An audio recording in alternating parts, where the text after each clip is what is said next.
ಒಂದ್ ರೀತಿ ಈ ಸರ್ಕಾರ ಟಿಪ್ಪು ಸುಲ್ತಾನ್ ಸರ್ಕಾರ ಆಗಿದೆ ಅಂತ ಅನಿಸ್ತಾ ಇದೆ. ಯಾಕೆ ಅಂತಂದ್ರೆ ನೋಡಿ, ಈಗ ಇವತ್ತಿನ ಕ್ಯಾಬಿನೆಟ್ ಮೀಟಿಂಗ್ನಲ್ಲಿ ವಸತಿ ಇಲಾಖೆ ಒಳಗಡೆ 10%ನಿಂದ 15%ಗೆ ಅಲ್ಪಸಂಖ್ಯಾತರಿಗೆ, ಮುಸಲ್ಮಾನರಿಗೆ ರಿಸರ್ವೇಷನ್ ಅನ್ನು ಹೆಚ್ಚು ಮಾಡಿದೆ. 10%ಇಂದ 15% ವಸತಿ ಇಲಾಖೆಯಲ್ಲಿ ಮನೆಗಳಿಂದ ಜಾಸ್ತಿ ಮಾಡೋದಕ್ಕೆ ಅಲ್ಪಸಂಖ್ಯಾತರಿಗೆ, ಅದರೊಳಗೆ ವಿಶೇಷವಾಗಿ ಮುಸಲ್ಮಾನರಿಗೆ ಹೆಚ್ಚೆಚ್ಚು ಸೌಲಭ್ಯಗಳು ಈ ಸರ್ಕಾರದಲ್ಲಿ ಸಿಗ್ತಾ ಇದೆ. ಇದಕ್ಕಿಂತ ಹಿಂದೆ ಸಿವಿಲ್ ಕಾಂಟ್ರಾಕ್ಟ್ ವಿಷಯದಲ್ಲಿ, ಗುತ್ತಿಗೆ ಕೊಡ್ತಕ್ಕಂಥ ವಿಷಯದಲ್ಲಿ 4% ರಿಸರ್ವೇಷನ್ ಅನ್ನ ಅಲ್ಪಸಂಖ್ಯಾತರಿಗೆ ಕೊಡ್ತು, ಗುತ್ತಿಗೆ ಕೊಡ್ತಕ್ಕಂಥ ವಿಷಯದಲ್ಲಿ. ಅಂದ್ರೆ ಯಾರ 4% ಅನ್ನ ಕಿತ್ತು ಅವ್ರಿಗೆ ಕೊಟ್ರಿ? ಈಗ 10ರಿಂದ 15% ಯಾರ ರಿಸರ್ವೇಷನ್ ಅನ್ನ ಕಿತ್ಕೊಂಡ್ಬಿಟ್ಟು ನೀವು ಅಲ್ಪಸಂಖ್ಯಾತರಿಗೆ, ಮುಸಲ್ಮಾನರಿಗೆ ಕೊಟ್ರಿ? ಇದು ಎಗೈನ್ ಯಾರಿಗಪ್ಪ ಅನ್ಯಾಯ ಆಗ್ತಾ ಇದೆ ಅಂತ ಹೇಳಿದ್ರೆ, SC-ಗಳಿಗೆ, ST-ಗಳಿಗೆ ಮತ್ತು OBC-ಗಳಿಗೆ, ಹಿಂದುಳಿದ ವರ್ಗಗಳಿಗೆ ಅನ್ಯಾಯ ಮಾಡ್ತಾ ಇದೆ ಈ ಸರ್ಕಾರ.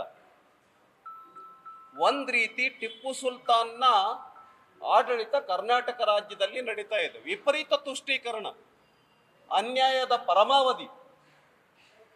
SC, ST-ಗಳಿಗೆ ಮತ್ತು OBC-ಗಳಿಗೆ ವಿಪರೀತ ಅನ್ಯಾಯ ಆಗ್ತಾ ಇದೆ.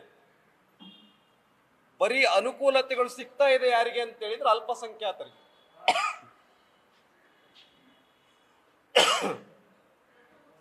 ಅದಕ್ಕೆ ನಾನು ಪ್ರಶ್ನೆ ಕೇಳ್ತೇನೆ, ನೀವು SC, ST-ಗಳ ಕಲ್ಯಾಣ ನಿಧಿಯನ್ನು ಯಾವುದು ಸುಮಾರು 38,000 ಕೋಟಿ ರೂಪಾಯಿ SC, ST-ಗಳ ಅಭಿವೃದ್ಧಿಗೋಸ್ಕರವಾಗಿ ಮೀಸಲಿಟ್ಟಿರ್ತಕ್ಕಂಥ ಹಣವನ್ನ ಅಲ್ಪಸಂಖ್ಯಾತರಿಗೆ ಕೊಟ್ಟಿದ್ದೀರಾ. ಮತ್ತು ಗ್ಯಾರಂಟಿಗೆ ಕೊಟ್ಟಿದ್ದೀರಾ. ಈ ರೀತಿ 38,000 ರೂಪಾಯಿ SC, ST-ಗಳ 38,000 ಕೋಟಿ ರೂಪಾಯಿ SC, ST-ಗಳ ಹಣವನ್ನ ಗ್ಯಾರಂಟಿಗೆ ಉಪಯೋಗಿಸಿದ್ದೀರಾ ಮತ್ತು ಅಲ್ಪಸಂಖ್ಯಾತರಿಗೆ ಕಲ್ಯಾಣಕ್ಕೋಸ್ಕರ ಉಪಯೋಗಿಸಿದ್ದೀರಾ. ಈಗ ರಿಸರ್ವೇಷನ್ ನಲ್ಲಿ ಮನೆಗಳನ್ನ ಕೊಡ್ತಕ್ಕಂಥ ವಿಷಯದಲ್ಲಿ 10%ನಿಂದ 15%ಗೆ ಹೆಚ್ಚು ಮಾಡಿದ್ದೀರಾ. ಗುತ್ತಿಗೆ ಕೊಡ್ತಕ್ಕಂಥ ವಿಷಯದಲ್ಲಿ 4%ಗೆ ಕೊಟ್ಟಿದ್ದೀರಾ. ಆದ್ರಿಂದ ಕರ್ನಾಟಕ ರಾಜ್ಯದಲ್ಲಿ ಟಿಪ್ಪು ಸುಲ್ತಾನ್ ಆಡಳಿತ ನಡೀತಾ ಇದೆ, ಸಿದ್ದರಾಮಯ್ಯ ಅವರ ಆಡಳಿತ ನಡೀತಾ ಇಲ್ಲ. ಡಿ ಕೆ ಶಿವಕುಮಾರ್ ಮತ್ತು ಸಿದ್ದರಾಮಯ್ಯ ಅವರು ಸಂಪೂರ್ಣ ಟಿಪ್ಪು ಸುಲ್ತಾನ್ನ ಕಾಲದಲ್ಲಿ ಏನಿತ್ತು ಆ ಪಾಲಿಸಿಯನ್ನ ಇವತ್ತು ಸರ್ಕಾರ ಜಾರಿಗೊಳಿಸ್ತಾ ಇದೆ. ಆದ್ರಿಂದ ಬರುವ ದಿನಗಳಲ್ಲಿ ನಾವು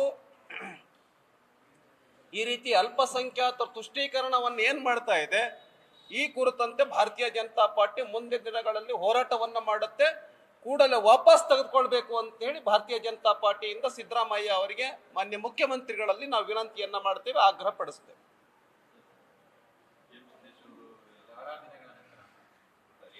ಎಸ್, ನಮ್ಮ ಸಿದ್ದೇಶಣ್ಣ ಅವರು, ನಮ್ಮ ಮಾಜಿ MP-ಗಳು, ಮಾಜಿ ಕೇಂದ್ರ ಸಚಿವರು ನಮ್ಮ ಪಾರ್ಟಿ ಆಫೀಸಿಗೆ ಬಂದಿದ್ದಾರೆ. ಅವ್ರ ಜೊತೆನಲ್ಲಿ ನಮ್ಮ ಪ್ರಮುಖರೆಲ್ಲ ಸೇರಿಬಿಟ್ಟು ನಾವು ಮಾತಾಡ್ತೇವೆ. ನ್ಯೂಸ್ ಫಸ್ಟ್, ನಿರ್ಭೀತಿಯಿಂದ ನಿಮ್ಮ ಪರವಾಗಿ.